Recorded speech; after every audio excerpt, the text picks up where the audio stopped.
very welcome. I'm just gonna jump right into it. Okay. I'm gonna start off. I'm gonna kick it off with my first question. So, Okay.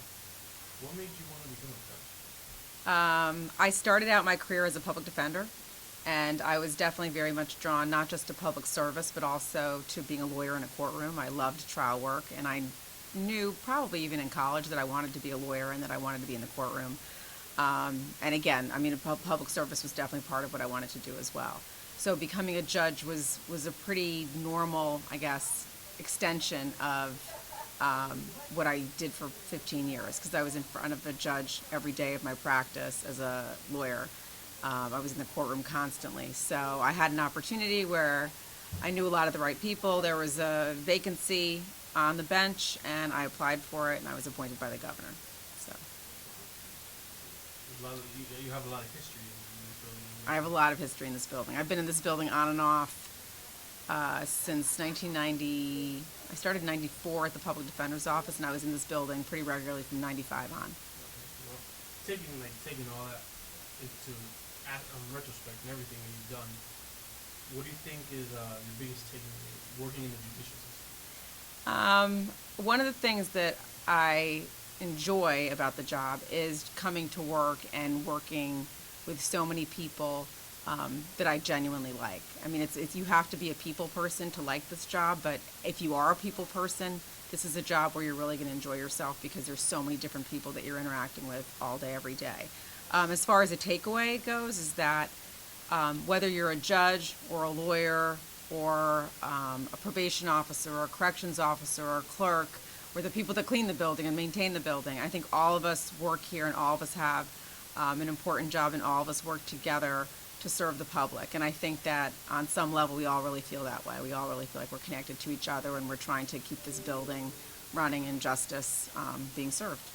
Now, noting that same exact thought, what do you think is your greatest accomplishment, maybe in the past, or something maybe you're working towards in the future? So that's a good question, and that's one I know you told me about before, and it's a hard one to answer. I've had some cases that I think have been big accomplishments, and as I'm the administrative judge of the criminal division, there's been certain projects that I've worked on in the past that I think have been big accomplishments. But as far as the biggest one, I don't know. Maybe I haven't had it yet, so I don't know. But there are always goals. So I have goals as a judge.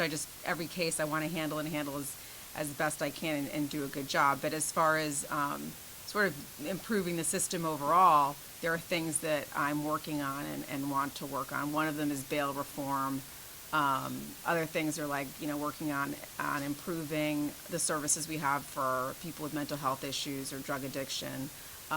We created a Veterans Court a few years ago, which was a huge accomplishment, but making sure that the Veterans Court runs properly and is really serving people. So, it's sort of an ongoing and always changing list. I for one, have seen the Veterans Court, and I think that's, being a veteran myself, that is spectacular. It's special. So that holds a very special place in my heart. So, but seeing all your accomplishments, all your takeaways, and you're saying you can't even put a finger on, the biggest one. Yeah. What has been your biggest obstacle? So I think one of the hardest things when you're a judge is you have to make decisions that people don't always understand. And sometimes, you're sort of this, when you're in court, you end up being sort of the focal point. Everyone's looking to you to make the decision.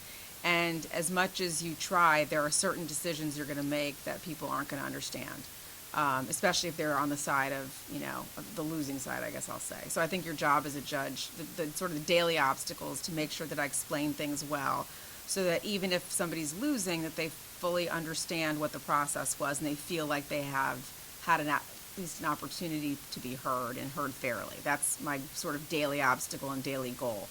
Beyond that, I think the biggest obstacles are when you have a case that gets a lot of media attention, that the public is interested in.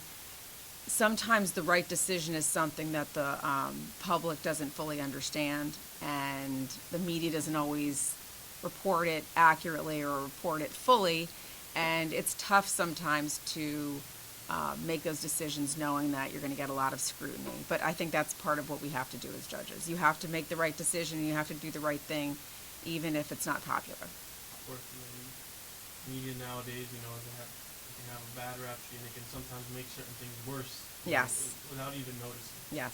But knowing those obstacles, how do you deal with it? How do you deal with that day in and day out? I think the good thing around, at least in this building for sure, is that I have a lot of colleagues that are very supportive, that are my friends. So I think that for me, my process is definitely sharing with other people what I've done and knowing that the people that I care about and respect, not just my colleagues, the bailiffs, the corrections officers, the probation officers, the clerks, everyone who works here. If I make a decision and those people who are here all day, every day, share with me that they either agreed with me or they think I did the right thing or that they know that I tried really hard. I mean, that's part of what comforts me and gets me through it. Knowing that the people I care about and the people that I respect and the people that I work with, either not necessarily agree with me, but agree with my process and understand where I'm coming from. And that ends up being really just something that gets me through the day. I'm pretty sure that you have a lot of day-to-day basis. Yeah, and that's one of the things I love about this job is sort of the camaraderie of everyone in this building. I for one know that very well. Yeah. Well, Jeff, I want to thank you for a little bit of time that you've given me out of your schedule. I know the holidays are coming up, so I'm pretty sure We're you want to busy. get out of here. Everybody wants to get out of here. Thank you. You're very welcome. Thank you. That was good. I hope you get an A. I hope so too. when I told my teacher what I was doing, he's like, "You can do that." Which I was going to say, it's funny because we think of it like, oh, you're here, you're with judges, like we're here every day, so Yeah. you forget that this place is kind of exciting and special to other Exactly, people. and people think, when I was like, people thought,